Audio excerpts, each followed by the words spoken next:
All right, from both the DA Krasner's press conference this morning, as well as the grand jury presentment, it is devastating to learn that this was not only an unjustified shooting, this was murder. We learned that TJ Siderio was executed. TJ was asked to drop the gun. He did so, 40 feet back. He was asked to get down. He did so. And it's so painful to learn today that he was lying down, face into the sidewalk, trying to look back, and he was shot in cold blood and executed. The Philadelphia police have a very hard job, and we have the utmost respect for everything they do day in, day out to keep our city safe. But you can ask every police officer out there, because they all know that when a suspect, let alone a 12-year-old, 5 foot, 111-pound young man, drops the gun, gets down, and basically surrender, you cannot use deadly force. This was an execution. The grand jury has concluded that first-degree murder charges were warranted. First-degree murder is an intentional shooting, and that's exactly what happened here. And it was absolutely devastating for Desiree Frame, TJ's mother, to learn that her son should still be alive today had the police done their job properly and not criminally. I'll take questions. Have you spoken to her We have. today? And what was her first reaction, or what would she have a reaction to this? Did she watch the press conference as well? She wants to refrain from comment right now. She will render a comment later. I mean, just trying to process what happened today as a mother is nearly impossible. Have you brought a claim yet against the city? When will you bring a claim? We have not brought a claim against the city yet. There will be a claim forthcoming, and the timing of that will be within the next couple weeks or about a month. And then the other question we have is that I understand that there's some discussion between two different attorneys. The estate is now in the hands of Thomas's mother. No, the estate is not in the hands of Thomas's mother. The estate is going to be duly represented by our office and Connor Corcoran's office. Connor Corcoran represents TJ Siderio Sr. So you guys are going to file it on behalf of both? Yes. Okay. And we will file it jointly on behalf of both. And how it works in Pennsylvania is you open up an estate, you get letters of administration. Right now, the letters of administration we plan to have rendered to both the mother and the father. Can you tell us about this? What does your client say about the life of her 12-year-old son that seems to be challenged? And the report also indicates that he fired on the vehicle. Unlikely he knew that it was the cops, but he did fire on him. Talk about his life, please. His life was difficult. We can agree on many things here. We can agree that this was an improper stop. We can agree that nobody, regardless of age, should be firing into any car.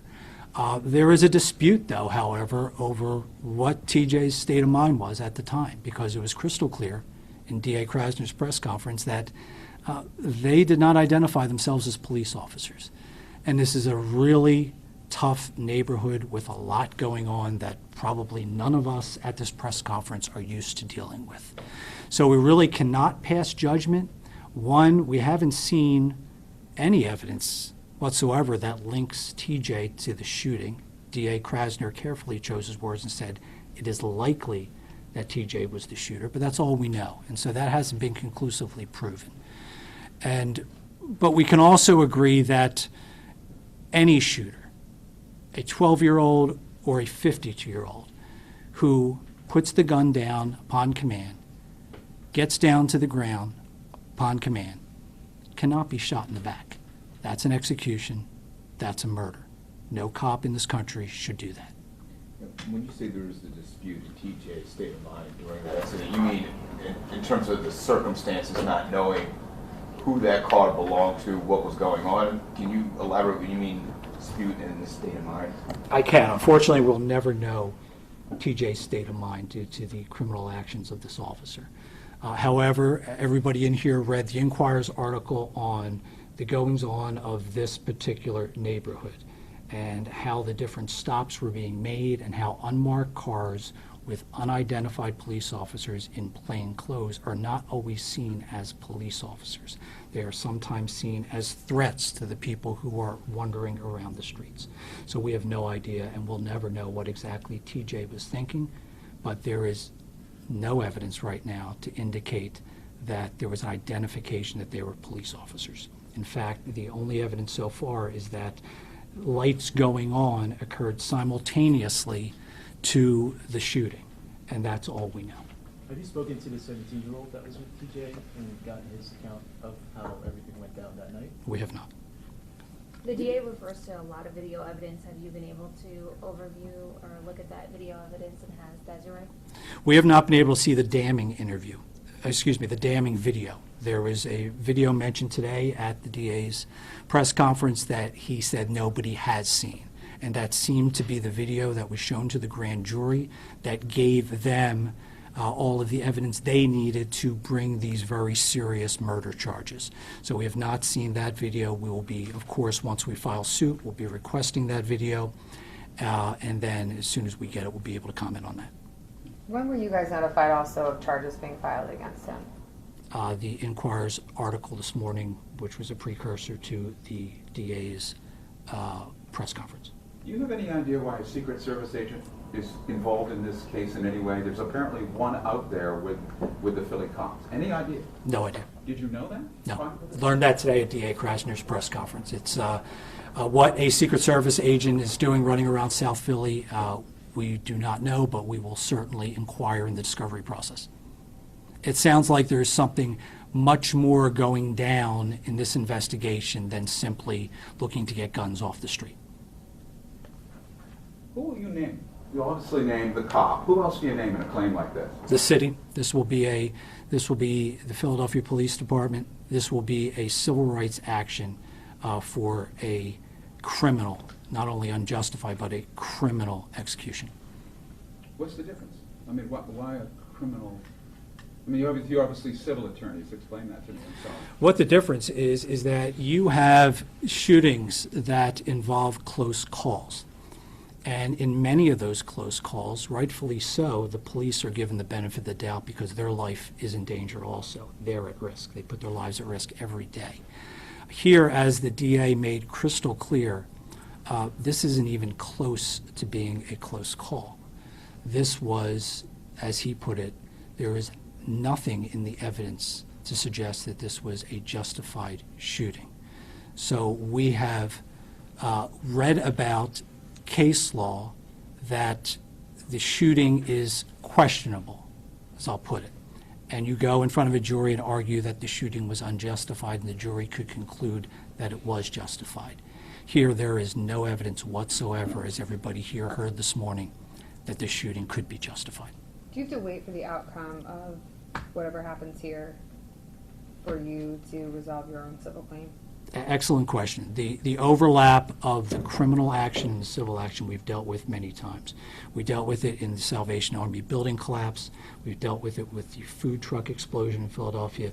We dealt with it as far back as many collapses on the river. And what you have to do is you have to move forward aggressively with the civil discovery, and you have to overcome most likely what's called a motion to stay. We anticipate something like that being filed, and then we'll argue that in the appropriate court. I hate to do this to you, but most people, it's going to go like this. Yeah, Can you motion say to that stay in? in Can you layman's say that terms. in the most A layman's? motion to stay is brought by either the prosecutor's office or by the defendants named in a civil action to shut down the civil action until the conclusion of the criminal action. And that will be heavily disputed. Can you tell us how the mom is doing?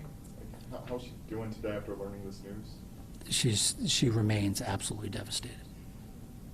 I mean, that's, as we have, as we all know, life has been difficult with her and TJ. Losing her son on March 1st, it's just unspeakable. It's every mother's worst nightmare. Is there any indication, just asking, how he got a gun at all on him? Do you know? No indication. I mean, there is a horrific gun crisis in Philadelphia, and our city needs to do more to rid children and adults of illegal guns. But you do not solve the Philadelphia gun crisis by executing 12-year-olds. So just to be clear, you're going to be naming Mendoza, the PPD, and the city in this suit? Yes. Secret Service? We have no indication right now that the United States Secret Service was involved in the shooting.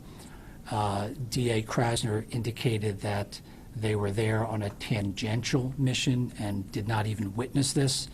So we do not know on this date what the evidence will produce, but right now, the shooter, the officer charged with murder, is a Philadelphia police officer, and that will be our target right now.